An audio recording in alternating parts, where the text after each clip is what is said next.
Sometimes in Hollywood, a studio will hear that another studio has a lot of money invested in the development of a project and they decide they need to develop a similar project.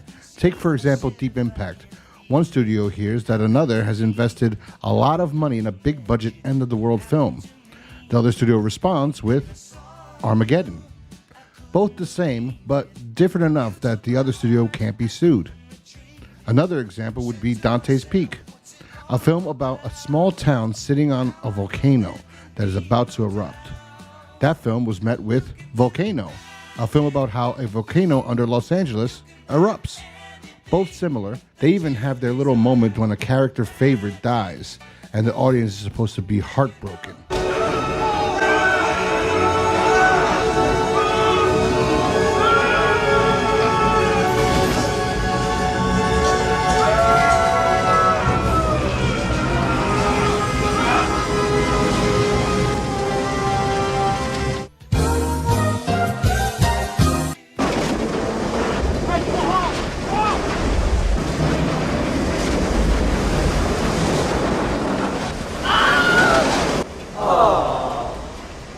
Honestly though, Volcano probably should have just been called Lava. These are just two examples. Studios have been doing this forever. Just recently, we got two similar movies that were released on the same week, I believe, with comedian Sebastian Maniscalco's About My Father, with him playing himself, almost, or a version of himself, and Robert De Niro portraying his father, Salvo. Then there is another comedian who had a movie come out this summer, and that's Bert Kreischer. And his story, The Machine, about how he went to Russia and partied with the Russian mob. So both of these films are written by comedians and starring comedians. So now I decided, hey, you know what? I didn't get to watch it when it came out because I wasn't really interested in either of those films because I don't like Mark Hamill and I don't like Robert De Niro anymore. But I like their acting. I still watch old De Niro films, no problem. But De Niro lately doesn't really try. And Mark Hamill's just a fucking asshole. But I said, you know what? Let me give it a try, these two films. They're on streaming. Let me just watch them and see which one was better, since I didn't get to watch them when they came out, and I don't think barely anybody did.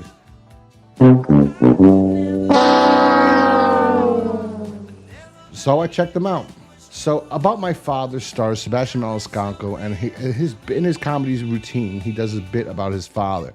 About his father talks with his hands. He's an immigrant from Italy, and how his father always used to embarrass him, or still does, because of the way his father's too Italian. And I know Sebastian's like one of the top comics out there right now.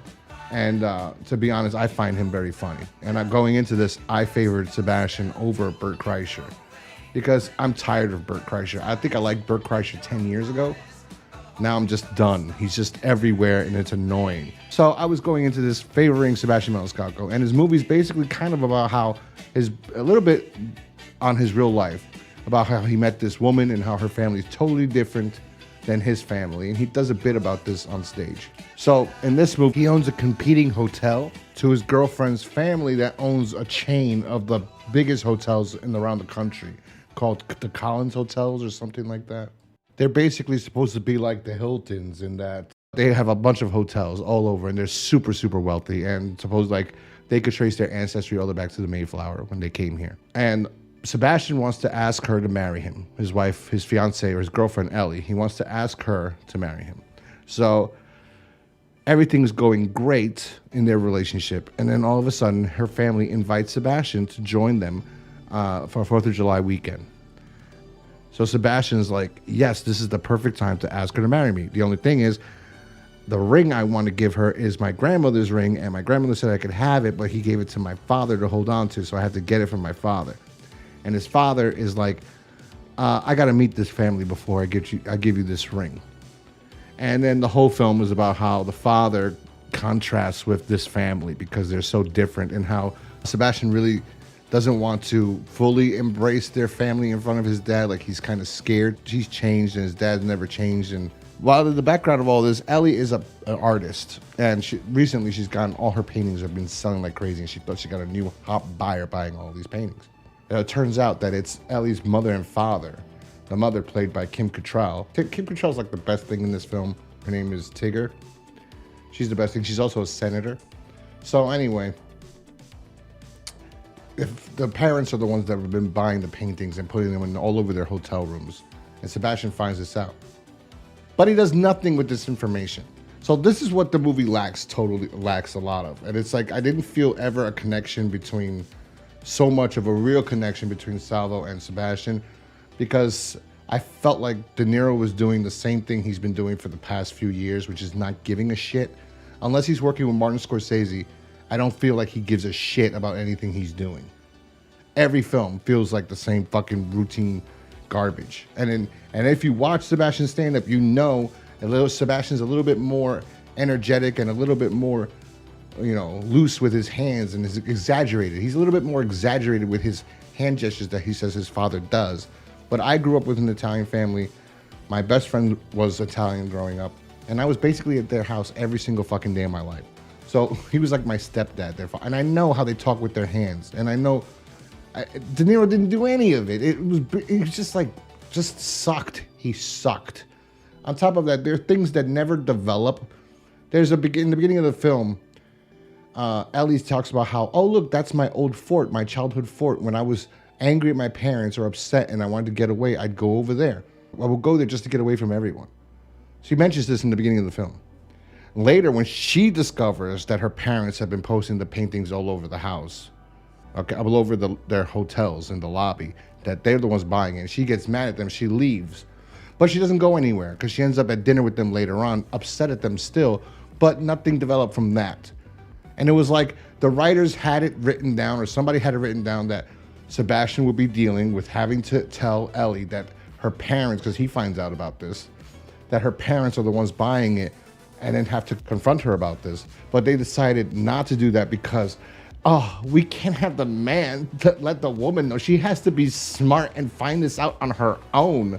And kind of like, what the fuck was the purpose of why is this even a problem? Just like, this was so, the problem should have been him trying to fit in and not being able to fit in, and then them totally like shitting on him or somehow, some way, or the brothers or something. It just doesn't work at all.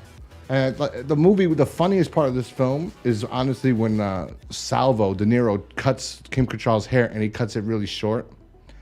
And she starts fucking freaking out, and that's the funniest part in this movie. Besides that, barely any laughs at all.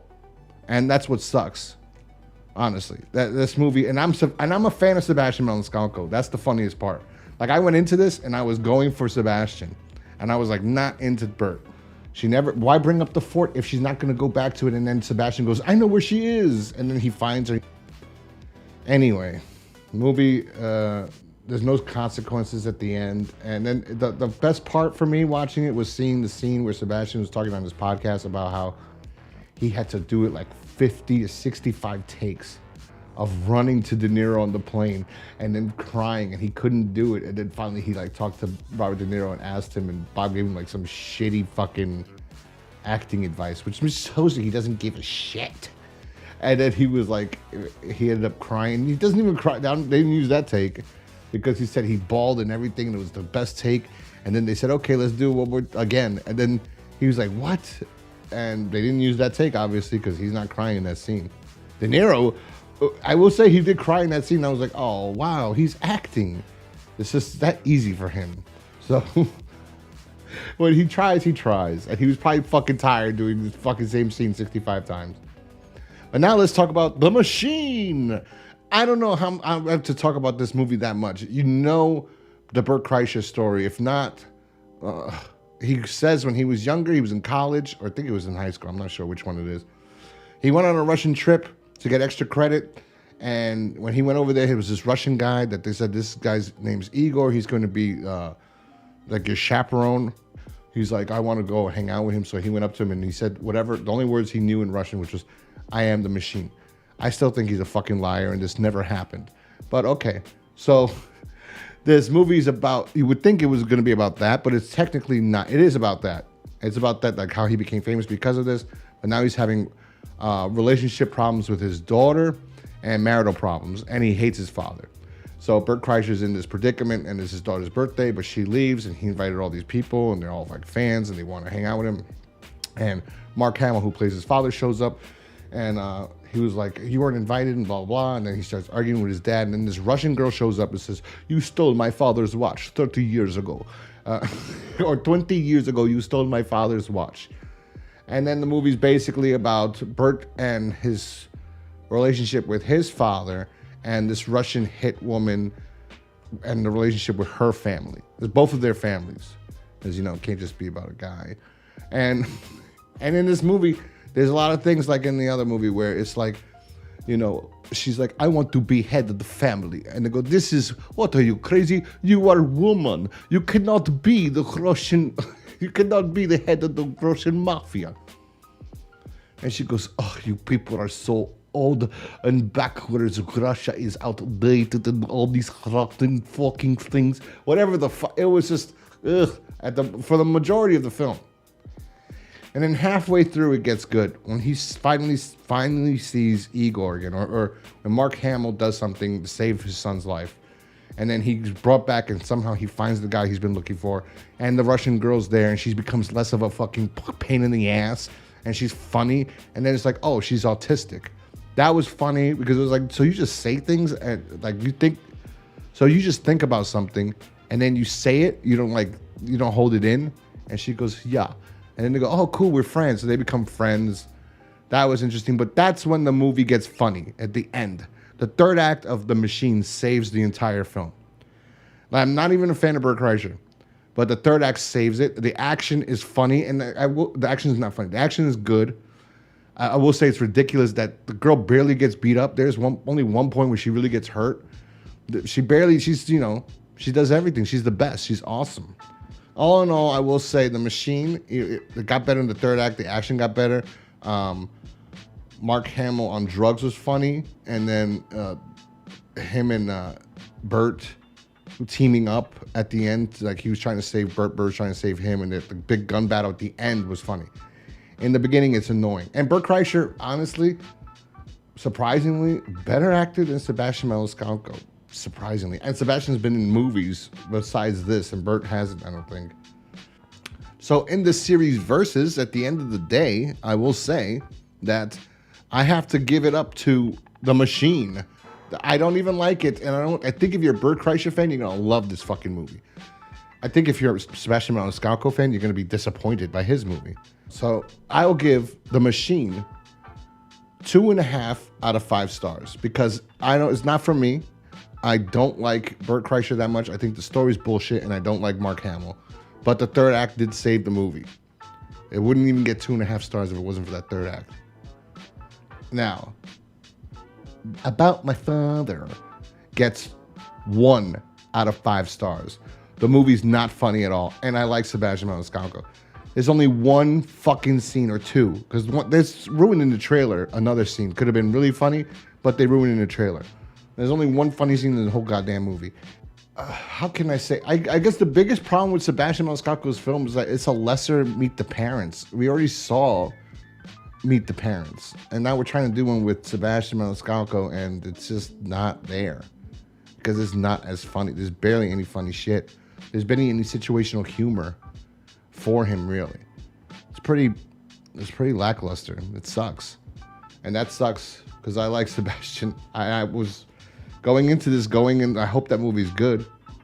Just because I don't like De Niro doesn't mean I don't want the movie to be good. And The Machine was much better. The third act saves the entire film. So there you go. There you have it. That's my thoughts on these two films. I hope you enjoyed it. If you've seen both of these movies and you preferred one over the other, leave a comment down below and let me know which one you liked more. And if you think I'm wrong, also leave a comment down below and tell me I'm an ass. I'd love to hear it. Anyway, if you like this video, also hit that like button. It helps with the algorithm. I will talk to you guys next time. Peace.